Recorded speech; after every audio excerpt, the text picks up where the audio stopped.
go to the theater and watch it and help with the collection.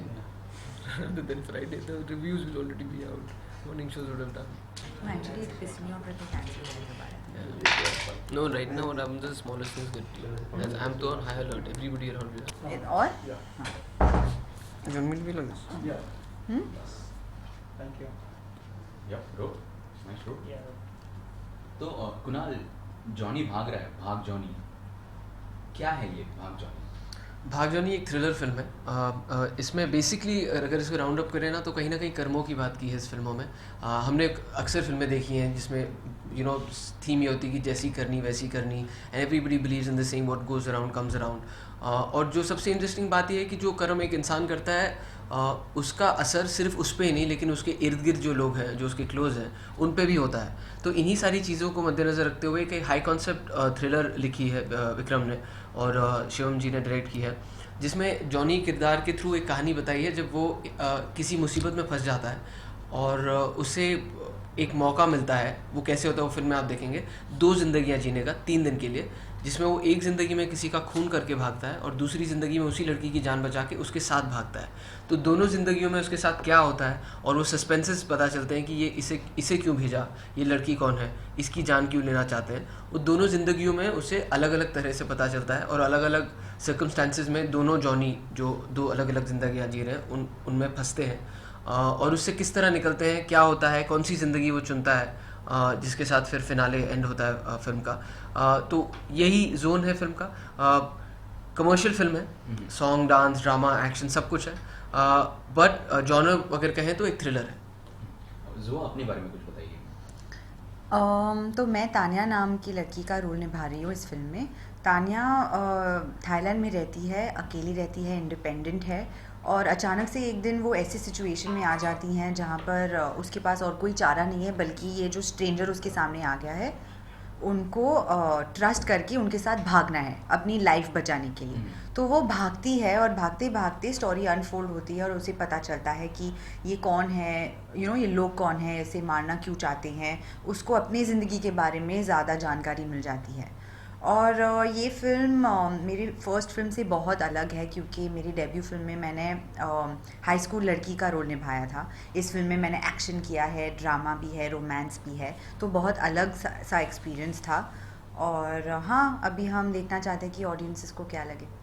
Kunal, आपने as a debut शुरुआत की थी कलयुग से, जी, एक थ्रिलर ही कही जा सकती है उसे, और इस फिल्म के साथ भी वही एक छाप किससे एक बार नजर आएगी ऑडियंस को इस तरह से कुछ? देखिए किरदार बिल्कुल ही अलग है, कहानियाँ बिल्कुल अलग हैं और जैसे मैंने आपसे कहा कि इस कहानी में बहुत सा नयापन है। तो हो सकता है कि एक ट्रैक में हल्की सी झलक दिखे उसकी, हालांकि उसके सर्कमस्टांसेस बहुत अलग थे, लेकिन जो दूसरा ट्रैक है उसमें पहली बार मुझे मौका मिला है कि एक नेगेटिव शेड को प्ले करने का। वो हालांकि पूरी तरह से नेगेटिव नहीं है लेकिन it's the darkest that I played in a film. तो मेरे लिए एज एन एक्टर तो बहुत ही इंटरेस्टिंग है, इसीलिए बहुत ज़्यादा एक्साइटेड होने लगे कि how the audiences react to this film. तो अगर कलयुग से इसकी कंपैरिजन करें तो बहुत कम, मुझे नहीं लगता है कि, क्योंकि बहुत ही अलग फिल्में हैं और उसमें जो मेरा किरदार था वो बहुत ही अलग था इस किरदार से। अच्छा, म्यूजिक की बात करें तो कलयुग का एक रोमांटिक सॉन्ग काफी फेमस हुआ था, जिया धड़क धड़क। इस मूवी का कोई रोमांटिक सॉन्ग? एक्चुअली वो एक सिमिलैरिटी है क्योंकि कलयुग में जैसे जिया धड़क धड़क आपने कहा, वैसा ही एक गाना है किन्ना सोना जो इस फिल्म में है, जो लिरिकली भी थोड़ा जिया धड़क धड़क से मिलता जुलता है। तो जब मैंने वो पहली बार सुना था तो मुझे भी ऐसा लगा था कि यार ये एक बिल्कुल वैसा गाना है। और दूसरी सिमिलैरिटी ये है कि हालांकि वो गाना राहत ने किया था लेकिन मिथुन शर्मा ने उसमें आदत कंपोज किया था मेरे लिए, और वो मेरे कॉलेज के जूनियर हैं और मेरे बहुत अच्छे दोस्त हैं। और सीधा कलयुग के बाद अब भाग जॉनी में हमें मौका मिला है फिर से साथ काम करने का, क्योंकि किन्ना सोना और एक और गाना मेरी ज़िंदगी मिथुन ने इस फिल्म में दिए हैं। तो आपको कलयुग जैसे हिट गानों की उम्मीद है इस मूवी के लिए? एक्चुअली ऑलरेडी पता चल गया क्योंकि कलयुग में तो खैर जिया धड़क धड़क और आदत ये 2 ही गाने सबसे आगे थे, उसके अलावा 3 और गाने थे जो लोगों ने नहीं सुने थे।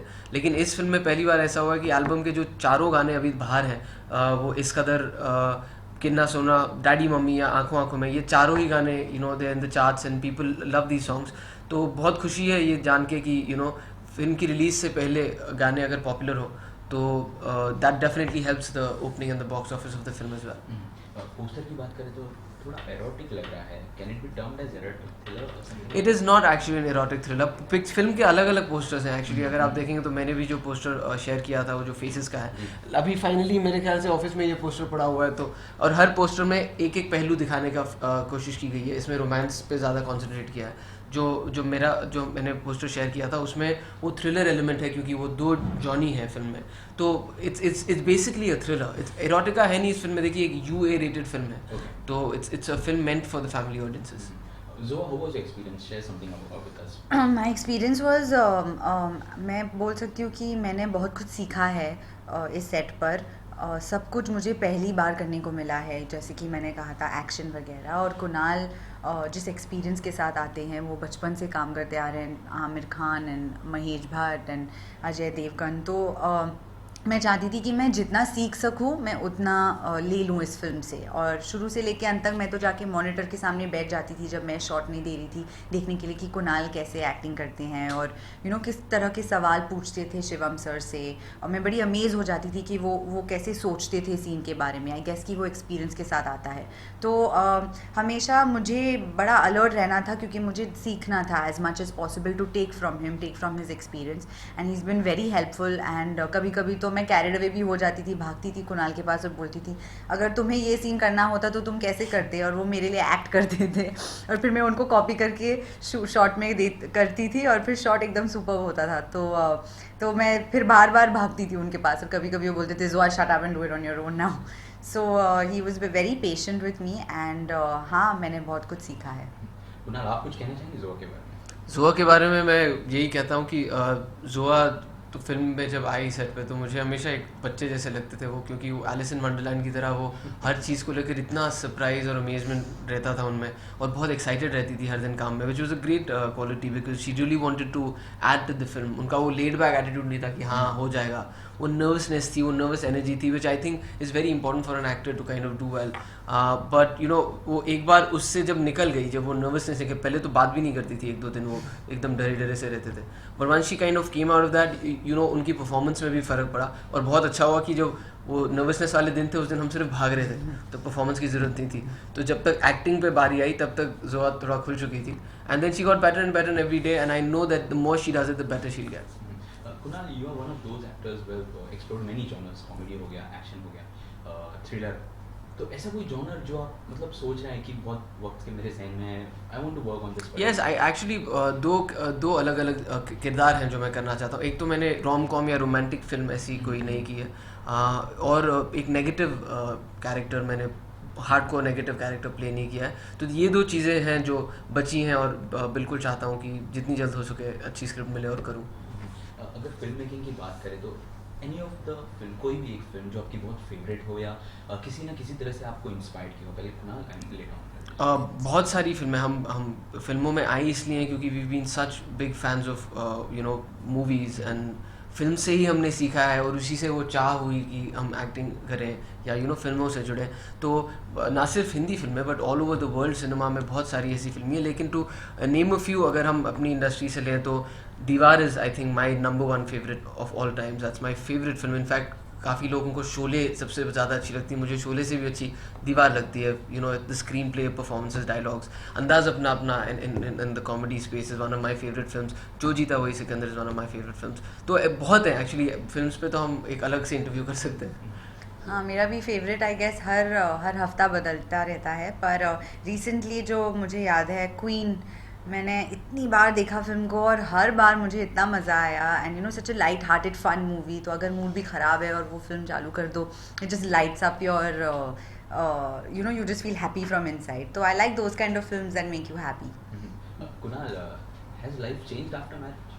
It hasn't, thank God, because I think इसीलिए हम टाइम ले रहे थे शादी करने में, क्योंकि इतने लोग सब कहते हैं ना शादी के बाद बदल जाते हैं चीज़ें, ये हो जाता है वो हो जाता है.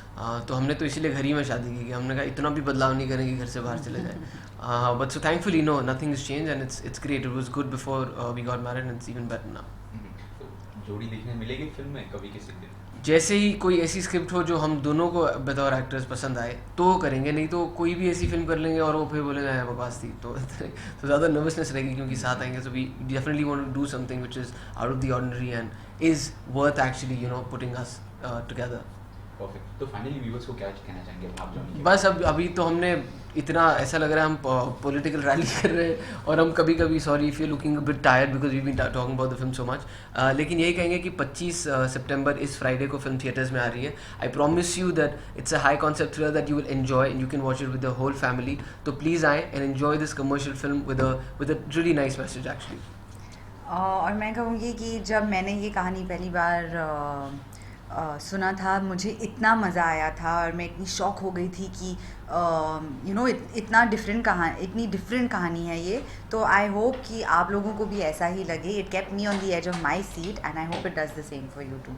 Perfect, thank you so much, thank all the you, best. Thank